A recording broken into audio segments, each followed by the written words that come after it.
तो दोस्तों हम अ, ये 4 एग्रीमेंट्स का स्वाध्याय कर रहे हैं और अब तक हमने जाना कि परवरिश के दौरान हमें कई सारी धारणाएं मिल जाती हैं और उनके अनुसार हमारा जीवन चलने लगता है।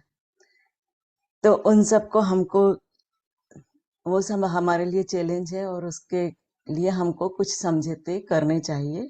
तो उसमें पहला समझौता आता है, अपने शब्दों के साथ रहें निष्पाप। आपको अपने साथ जो पहला समझौता करना है वह बहुत ही महत्वपूर्ण है, मगर इसे निभाना उतना ही कठिन भी है। ये पहला समझौता इतना शक्तिशाली है कि इसकी क्षमता के आधार पर आप अपने स्वर्ग के सपने को वास्तव में ला सकते हैं। शब्दों का उपहार।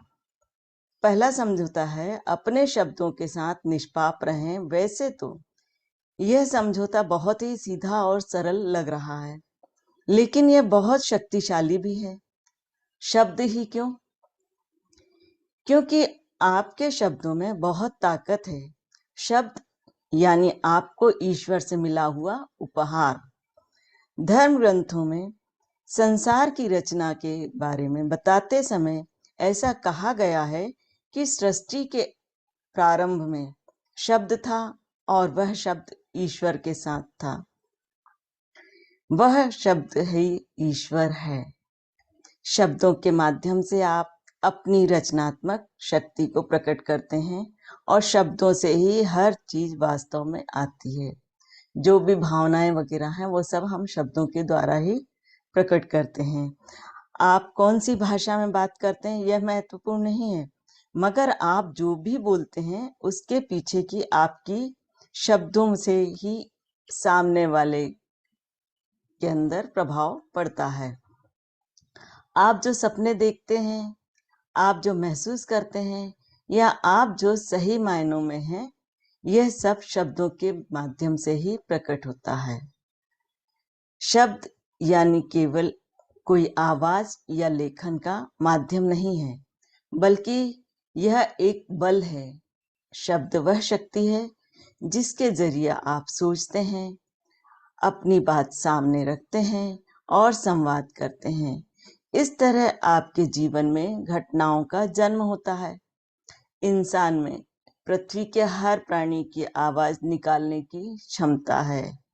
शब्दों के रूप में उसके पास एक शक्तिशाली माध्यम होता है, अर्थात ये शब्द ही जादुई हथियार हैं।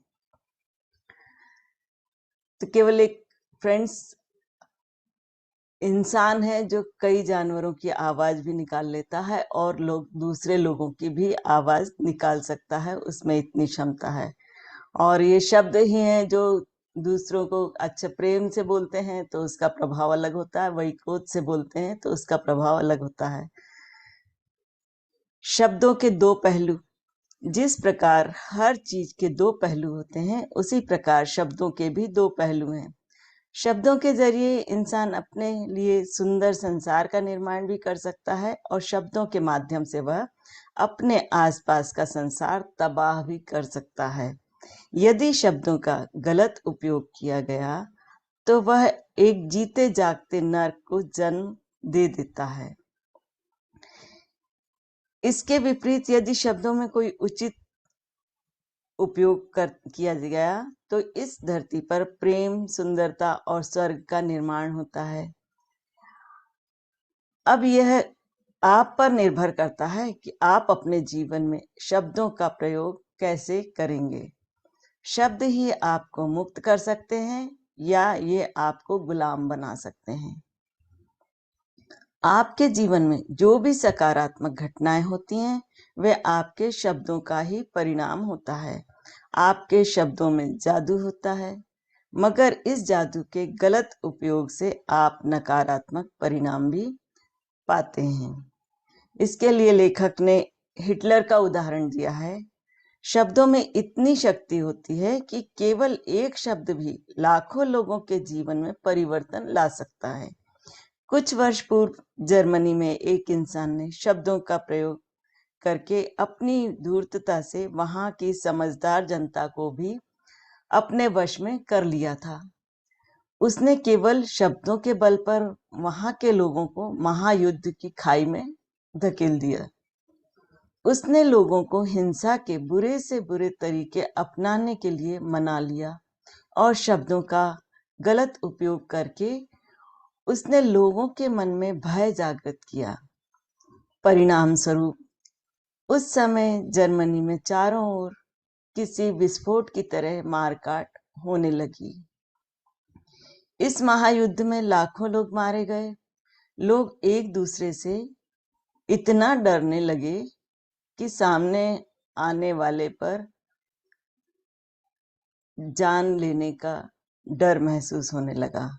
भय पैदा करने वाले गलत विश्वासों और समझौतों से जुड़े हिटलर के शब्द सदियों तक याद रखे जाएंगे। मन में कौन सी बीज बोएं? यहाँ लेखक बता रहा है किस तरह के बीज हमें अपने मन में बोना चाहिए। तो मनुष्य का मन किसी उपजाऊ जमीन की तरह होता है जिसमें लगातार बीज बोए जाते हैं। ये बीज संसार के विचार और धारणा के होते हैं। ये मन इतना उपजाऊ होता है कि उसमें केवल एक विचार का बीज बोने से जल्दी ही उसका एक वृक्ष में रूपांतरण होता है। लेकिन समस्या यह है कि इंसान का मन भय रूपी विचारों के बीजों को जल्दी रिएक्ट करता है या प्रतिसाद देता है। हर इंसान का मन उस प्रकार के बीजों के लिए ही उपजाऊ होता है जिस प्रकार के बीजों के लिए उसकी तैयारी हो। इसलिए सबसे पहले हमें यह देखना चाहिए कि हमारा मन किस तरह के बीजों के लिए उपजाऊ हुआ है। इसके पश्चात ही हम अपने मन को खुशी प्रेम के बीजों के लिए उपजाऊ बना सकते हैं। इस बात को हिटलर के उदाहरण से और अच्छे से समझ सकते हैं। हिटलर ने अपने शब्दों के द्वारा विचार रूपी लाखों बीज लोगों के मन में बोए। उनमें से भय के विचारों के बीज इतनी तेजी से बढ़ गए और उसका रूपांतरण विनाशकारी महायुद्ध के रूप में हुआ।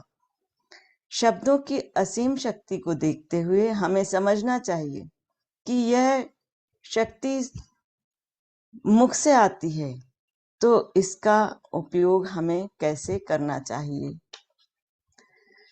संदेह का एक विचार भी भविष्य में बड़ी बड़ी समस्याओं को न्योता दे सकता है। शब्द में इतनी ताकत होती है कि केवल एक शब्द भी सामने वाले को सम्मोहित अर्थात उसके ऊपर जादू कर देता है। ऐसा कहा जाता है कि जादू करने वाले लोग किसी प्रकार शब्दों का प्रयोग करके लोगों को सम्मोहित करते हैं। लोगों को जो सम्मोहित किया जाता है वो अपने शब्दों के द्वारा ही किया जा सकता है। हर इंसान के पास शब्दों की शक्ति होती है, इसलिए हर एक जादूगर ही है। हम भी किसी पर अपने शब्दों का जादू कर सकते हैं या किसी को इस जादू से मुक्त भी कर सकते हैं। जब हम किसी बात पर अपनी राय देते हैं तो यह भी सम्मोहन का ही एक प्रकार है। इसे ऐसे समझें कि आप कई दिनों बाद अपने एक दोस्त से मिलने जाते हैं। उसे देखते ही आप कहते हैं, अरे तुम्हारा चेहरा ऐसा क्यों लग रहा है, जैसे बीमार हो। जैसे बीमारों का जो इंसान बीमार होता है उस तरह तुम्हारा चेहरा दिख रहा है। सब कुछ तो ठीक है ना। अब यदि आपका दोस्त आपके शब्दों पर बार बार सोचता है और विश्वास करने लगता है तो वह स्वस्थ होने के बावजूद उसे बीमारी की भावना महसूस होने लगती है। यही है शब्दों की असली ताकत। जब हम समाज के अनुकूल बनाया जाता है तो हमारे माता पिता और भाई बहन कुछ भी सोचे बिना हमारे बारे में अपनी एक राय रखते हैं। वे हमसे कहते हैं, तुम्हें तो तैरना भी नहीं आता, तुम अच्छी तरह से खेल भी नहीं पाते हो, और तो और तुम्हारी लिखावट भी अच्छी नहीं है। बड़ों के द्वारा कही हुई इन बातों पर विश्वास रखकर हम एक तरह से सम्मोहित हो जाते हैं। तो दोस्तों, हमेशा हमारे को ध्यान रखना है कि हम अपने बच्चों के लिए किन शब्दों का प्रयोग कर रहे हैं, वो उनके बाल मन पर प्रभाव डालता है और उसी सोच को लेकर वो बड़े होते हैं। अगर उनके मन में हीन भावना आ गई कि मैं अच्छा नहीं दिखता हूँ, या मैं अच्छे से नहीं बोल पाती हूँ, या मैं अच्छे से कोई काम नहीं कर पाता या कर पाती, अगर ये शब्द बच्चों के अंदर चले गए तो वो जीवन भर उसी से उलझते रहते हैं और फिर वो उनके व्यक्तित्व का विकास जैसा होना चाहिए वैसा नहीं होता है और वो हमारे अनुसार चलना शुरू कर देते हैं। एक लड़की के बारे में कोई कहता है कि वह सुंदर नहीं है। वह लड़की यह बात सुनती है और उस पर विश्वास रखकर खुद को बदसूरत मानने लगती है। हालांकि वह सुंदर है, लेकिन फिर भी उसके बारे में कहे गए उन शब्दों के कारण वह जीवन भर मैं सुंदर नहीं हूँ इसी भ्रम में जीवन जीती है। उसी विचार के साथ वह बड़ी होती है। इस प्रकार वह लड़की सम्मोहन में ही जीती है। शब्द हमारा ध्यान आकर्षित करके हमारे मन में प्रवेश करते हैं। इन्हीं शब्दों को जब विश्वास का साथ मिलता है तो वे धारणाओं का निर्माण करते हैं। फिर ये हमारे जीवन को सकारात्मक या नकारात्मक दृष्टिकोण की ओर ले जाते हैं। मान ले कि एक बच्चा परवरिश के दौरान यह मान ले कि मैं मूर्ख हूँ, मुझे लोगों की बातें कम समझ में आती हैं। समय के साथ धीरे धीरे उसकी यह धारणा और भी मजबूत होती जाती है। फिर वह ऐसी कुछ हरकतें करने लगता है जिससे यह सिद्ध होता है कि वह वाकई में मूर्ख है।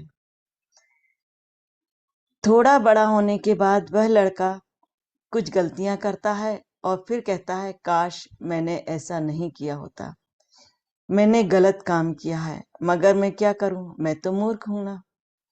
तो ऐसी गलतियां मुझसे होंगी ही। काश मैं भी स्मार्ट होता तो ऐसी गलती कभी ना करता। तो दोस्तों, ये उपरोक्त कुछ उदाहरण हैं। हमारे मन में इतनी क्षमता होती है कि वह एक धारणा को सही साबित करने के लिए अलग अलग तरीके से प्रयास करते रहता है। वह इस धारणा को सही साबित करके ही दिखाता है।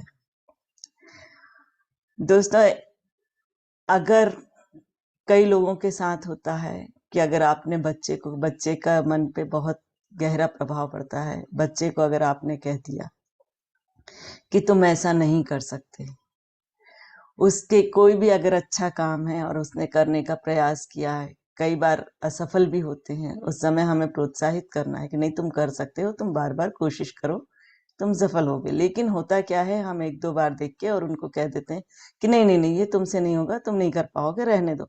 अब ये बात उसके बाल मन पे प्रभाव डालती है और धीरे धीरे उसके मन में ये घर कर जाती कि मैं ये काम नहीं कर सकता। तो ये हमेशा के लिए होता है, तो हमेशा ध्यान रखना है इन बातों का हमको। फिर एक दिन कोई आपको विश्वास दिलाकर आपका ध्यान उस शब्द से हटा देता है और आपको बताता है कि आप मूर्ख नहीं हैं। फिर आप उसकी बात पर विश्वास करते हुए ये नया समझौता तैयार करते हैं। नतीजा आप स्वयं को मूर्ख नहीं मानते और वैसी हरकतें भी आपसे नहीं होती जिससे आप मूर्ख साबित होते हैं। इससे शब्दों के सम्मोहन से आप बाहर आ जाते हैं। इसके विपरीत अगर आप स्वयं को मूर्ख मानते हैं और कोई आपको ध्यान दिलाते हुए कहता है कि मुझे भी यही लगता है कि तुम मूर्ख हो, मैंने तो आज तक तुम्हारे जैसा मूर्ख नहीं देखा, तो ऐसे में आपके मन का पर विश्वास और भी पक्का मजबूत हो जाता है। तो हमेशा हमें अपने शब्दों के प्रति सतर्क रहना है कि हम कौन से शब्दों का प्रयोग कर रहे हैं। निष्पाप शब्द का अर्थ अब यहाँ पर उन्होंने, लेखक ने बताया है। अब देखते हैं कि निष्पाप शब्द का अर्थ क्या है। इसे अंग्रेजी में इनफेक्टेबिलिटी कहते हैं। तो इसका अर्थ पाप के बिना, यानी कुछ ऐसा जिसमें आप पाप ना कर रहे हो, कोई दोष ना हो, एकदम से निष्पाप हो। कई धर्मों में आप और पापियों के भी चर्चा की जाती है, लेकिन हमें यह समझना चाहिए कि सही मायने में पाप करना किसे कहते हैं।